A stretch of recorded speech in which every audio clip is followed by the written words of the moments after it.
সংবিধানৰ ধৰ্ম নিৰপেক্ষ চৰিত্ৰক অক্ষত অক্ষুণ্ণ ৰাখি মানুহৰ মাজত শান্তি সমন্বয় ভাতৃত্ববোধ প্ৰেম আজি আপোনালোকৰ কাৰণে মই লৈ আনিছো এটা নিৰ্বাচনীৰ ভিডিঅ' মীৰা বৰঠাকুৰ বাইদেউৰ নিৰ্বাচনী এটা ভিডিঅ' যেহেতু তিনিটা পৰ্যায়ৰ লোকসভা নিৰ্বাচন দুটা পৰ্যায়ৰ শেষ হৈ গ'ল আৰু এটা পৰ্যায় আছে যেহেতু তাত গুৱাহাটী লোকসভা সমষ্টিও এটা আছে সো ৰাইজসকল সেই মীৰা বাইদেউৰ যেহেতু বিৰোধী ঐক্যমঞ্চ আৰু মীৰা বাইদেউ হৈছে কংগ্ৰেছৰ ফালৰ পৰা প্ৰতিদ্বন্দ্বিতা কৰিছে সো ৰাইজসকল মীৰা বাইদেউক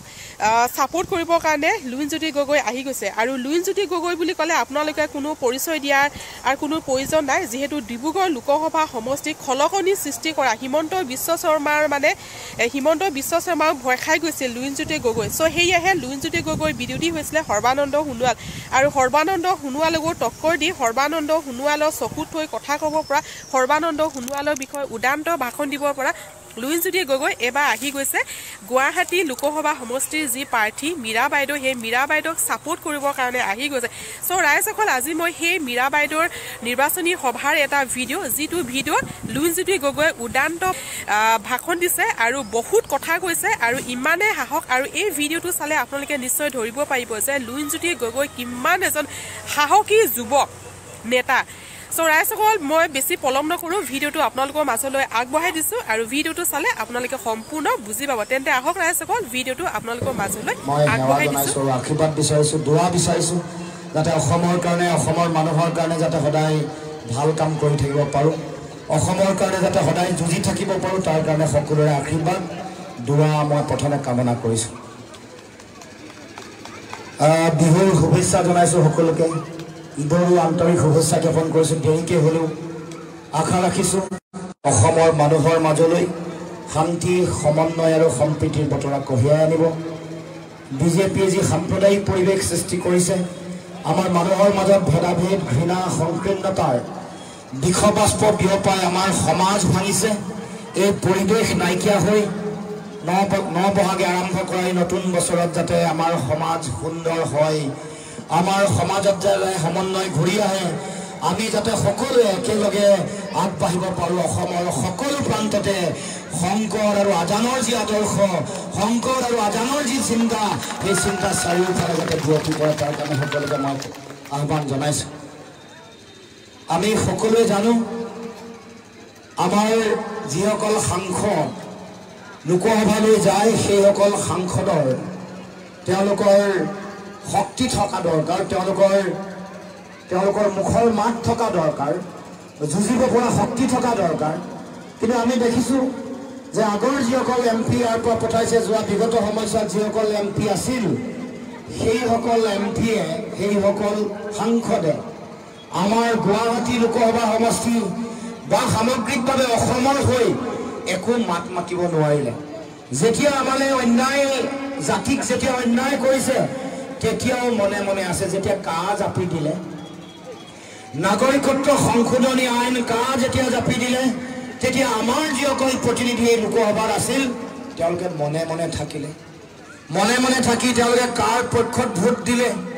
আৰু এই কাহখন জাপি দি আমাৰ মাজত সাম্প্ৰদায়িকতা সৃষ্টি কৰিলে আমাৰ মাজত আমাৰ ভাষা কৃষ্টি সংস্কৃতি নিশেষ কৰা যি ষড়যন্ত্ৰ এই ষড়যন্ত্ৰত হাত উজান দিলে গতিকে আজি লক্ষীপুৰলৈ আহি আমি ৰাভা হাছং স্বায়ত্তশাসিত পৰিষদৰ এলেকা হয়নে অলপ চলপ পৰে নেকি তো এই এলেকালৈ আহোঁতে আহি লগে লগে মই ইয়াৰ পৰা আমাৰ কাউন্সিলৰ CM গৰাকীকে কৈছোঁ আপুনি খিলঞ্জীয়া মানুহৰ অধিকাৰৰ কথা কয় ৰাভা মানুহৰ অধিকাৰৰ কথা কয় কিন্তু আপোনালৈ আমাৰ ডাঙৰ প্ৰশ্ন যে কাৰ বিৰোধিতা আপুনি কিয় নকৰে টংকেশ্বৰ ৰাভাৰ প্ৰতি আমাৰ প্ৰশ্ন যে কাৰ বিৰোধিতা কিয় নকৰে বিজেপিৰ হিমন্ত বিশ্ব শৰ্মাৰ কথাত উঠা বহা কৰে মনে মনে থাকে আৰু সিন্ডিকেট যিমান চলি থাকে গোটেই সিন্ডিকেটবোৰ তেওঁ চৰকাৰৰ ভূমিকা পালন কৰে গতিকে আমাৰ যিসকল প্ৰাৰ্থী ইয়াৰ পৰা আমি প্ৰেৰণ কৰিব খুজিছোঁ তেওঁলোক যুঁজাৰু হ'ব লাগিব তেওঁলোকে কথা ক'ব পাৰিব লাগিব মাত মাতিব পাৰিব লাগিব মেৰুদণ্ড পুনাই প্ৰধানমন্ত্ৰীৰ চকুত হৈ কথা ক'ব পাৰিব লাগিব আমাৰ গুৱাহাটীৰ অধিকাৰ গোৱালপাৰাৰ অধিকাৰ আজৰি আনিব পাৰিব লাগিব আৰু তেনেগৰাকী ব্যক্তি আমি মীৰা বৰঠাকুৰ ডাঙৰীয়ানীক আপোনালোকৰ কাৰণে আগবঢ়াই দিছোঁ মোৰ বিশ্বাস আছে আমি অসমত যিসকল মহিলা প্ৰাৰ্থী আছে যিসকল প্ৰাৰ্থী আছে অকল মহিলাই নহয় যিসকল প্ৰাৰ্থী আছে তাৰ ভিতৰত আটাইতকৈ বেছি অসমৰ সমাজ জীৱনত সৰব ভূমিকা পালন কৰা ব্যক্তিসকলৰ ভিতৰত অন্যতম মীৰা বৰঠাকুৰ বাইদেউ গতিকে আপোনালোকৰ সকলোৰে আশীৰ্বাদ দৰকাৰ দোৱা দৰকাৰ যাতে ইয়াৰ পৰা গুৱাহাটী লোকসভাৰ পৰা প্ৰতিনিধিত্ব কৰি গৈ দিল্লীত আপোনালোকৰ হৈ মাত মাতিব পাৰে যুঁজিব পাৰে আৰু আপোনালোকৰ অধিকাৰ আজৰি আনি আপোনালোকক ন্যায় দিব পাৰে গতিকে ৰাইজ মই বহুত দীঘলীয়া কথা নকওঁ বাইদেউ ক'ব লাগিব তাৰপিছত নামাজ আছে নহয় জানো 6 বজাত নামাজ আছে মই দীঘলীয়া কথা নকওঁ দেশৰ বৰ বেয়া সময় চলিছে অসমৰো বেয়া সময় এফালে হিমন্ত বিশ্ব শৰ্মাই হিন্দু মুছলমানৰ সাম্প্ৰদায়িকতাৰ ৰাজনীতি কৰি সমাজখন ভাঙিছে থান বান কৰি দিছে আমাৰ সমাজ আমাৰ যিটো হাতাম পুৰুষীয়া ঐক্য সমন্বয় সম্প্ৰীতিৰ যিটো বৰ ভেটি আছিল এই বৰ ভেটি ভাঙি Himanta Biswa Sarma and his company তেওঁলোকে চাৰিওফালে মানুহৰ মাজত বিভাজন দিছে সংকীৰ্ণতা দিছে ঘৃণা দিছে ভাগ ভাগ কৰি সমাজখনক থান বান কৰি পেলাইছে গতিকে আমি যদি সমাজখন পুনৰ একলগ হোৱাটো আমি বিচাৰোঁ যদি আমাৰ সমন্বয় আৰু সম্প্ৰীতি যদি পুনৰ ঘূৰি অহাটো বিচাৰোঁ তেতিয়াহ'লে অসমৰ মাটিৰ পৰা বিজেপিক উৎখাত কৰিবৰ কাৰণে ৰাইজে সকলোৱে সংকল্প ল'ব লাগিব সকলোৱে শপত ল'ব লাগিব গতিকে আপোনালোকক আহ্বান জনাইছোঁ যে অহা 7 তাৰিখে নিৰ্বাচনত যেতিয়া ভোট দিবলৈ যাব তেতিয়া প্ৰত্যেকেই এটা কথা মনত ৰাখিব যে আমি এইবাৰে আমি শেষ সুযোগ পাইছোঁ নহ'লে দেশৰ সংবিধানৰ যিটো ধৰ্মনিৰপেক্ষ চৰিত্ৰ এই চৰিত্ৰ একেবাৰে নাইকিয়া কৰি দিবৰ কাৰণে মোদী আৰু তেওঁৰ সংগীসকলে কাম কাজ কৰিব সেইকাৰণে 400 তেওঁলোকক সাংসদ বা MP লাগে চিঞৰি এনেই থকা নাই ইছবাৰ 400 পাৰ বুলি এনেই কোৱা নাই ইয়াৰ লগত এটা অন্তৰ্নিহিত ষড়যন্ত্ৰ আৰু লক্ষ্য জড়িত হৈ আছে গতিকে আমাৰ ৰাইজৰ দায়িত্ব এবাৰ বেছি ৰাইজৰ দায়িত্ব গধুৰ এবাৰ এই নিৰ্বাচন সংকটৰ সময়ত হোৱা নিৰ্বাচন এবাৰ এই নিৰ্বাচন দুটা আদৰ্শৰ নিৰ্বাচন এফালে সাম্প্ৰদায়িকতাৰ বিষবস্ত্ৰ বিয়পাই সমাজ ভাঙি থান বান কৰি দিয়া এটা চিন্তা আৰু আনফালে সংবিধানৰ ধৰ্মনিৰপেক্ষ চৰিত্ৰক অক্ষত অক্ষুণ্ণ ৰাখি মানুহৰ মাজত শান্তি সমন্বয় ভাতৃত্ববোধ প্ৰেম একতাৰ আদৰ্শেৰে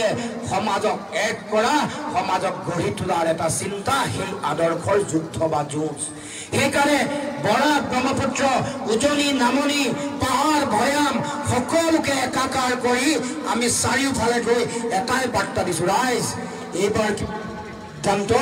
সঠিক ল'ব লাগিব বৰাকলৈ যাওঁতে সেই কথাই কৈছোঁ আপোনালোকে এয়ালৈ আহোঁতে এই কথা আৰু উজনিটো এবাৰ ৰাইজে বুজি পাইছে দলে বলে ওলাই আহি ভিডিঅ'টো চাই আপোনালোকৰ কেনেকুৱা লাগিল মোক কমেণ্ট কৰি জনাব ভিডিঅ'টোৰ বিষয়ে যদি কিবা মন্তব্য দিব বিচাৰে সেয়াও মোক কমেণ্ট কৰি জনাব কাৰণ এনেকুৱা ধৰণৰ ভিডিঅ' মই আপোনালোকৰ মাজলৈ প্ৰস্তুত কৰি থাকোঁ তো আগলৈ মোৰ চেনেলত যদি প্ৰথমবাৰ আহিছে আৰু আগলৈ যদি মোৰ ভিডিঅ' এনেকুৱা ধৰণৰ ভিডিঅ' চাবলৈ বিচাৰে মোৰ চেনেলটো ছাবস্ক্ৰাইব কৰি ৰাখিব ৰাইজসকল কাৰণ